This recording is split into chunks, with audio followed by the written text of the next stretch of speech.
This is my friend. He's one of our DFW Normal sponsors. He's a member. He built and provided this damn stage for us.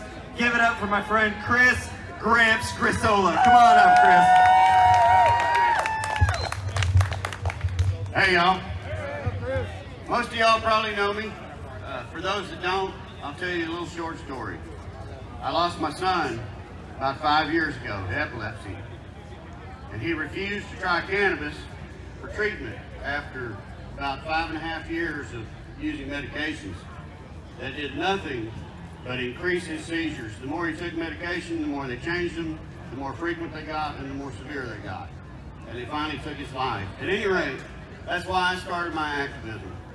And his story, while it's what I do tell a lot of times, that's not why I'm here today. What I'm here to talk about today is each and every one of you. It's a fantastic thing to see all these people out here today. What you're doing means a lot, don't get me wrong, but it's not enough. What I want to explain to you or try to convey to you is that activism, true activism, means more than just coming to a march.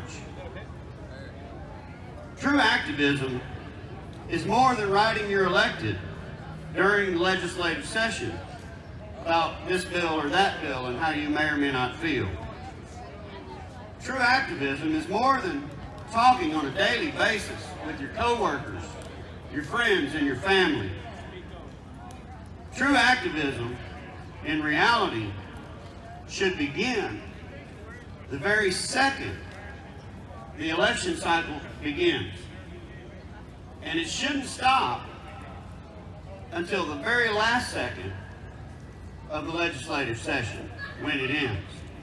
That's what true activism is. So I hope to see all of y'all get involved a little more and call and write your legislators. It's really important that they hear your voice. You know, they are paid to hear your voice and my voice. And I don't care how many times I call them. Sometimes I do it 10 times a day. Sometimes I'll email them 4 or 5 and then call them 4 or 5. I don't care how many times I bother them because they're paid to hear my voice.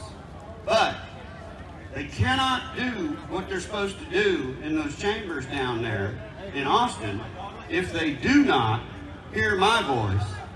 And the same can be said for all of your voices. Now, I want to do something that I normally do here every year. Started three marches ago. It's a little battle cry. What I'm going to do is I'm going to say the word "it," and I want y'all to yell back, "It's time." Can we do that?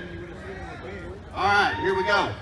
It's time that the government no longer has the authority to stipulate what kind of plants we grow in our gardens. It's time that patients have the right to choose what kind of medicine that they want to use for their conditions. It's time that people are no longer prosecuted for a crime that has no victim. Amen. It's time that greed no longer stipulates policy within our society. And it is time that the people stand up, stand together, and remind the politicians who they truly do answer to. Because it really is pretty simple, folks. Something has got to change, and now. Thank you.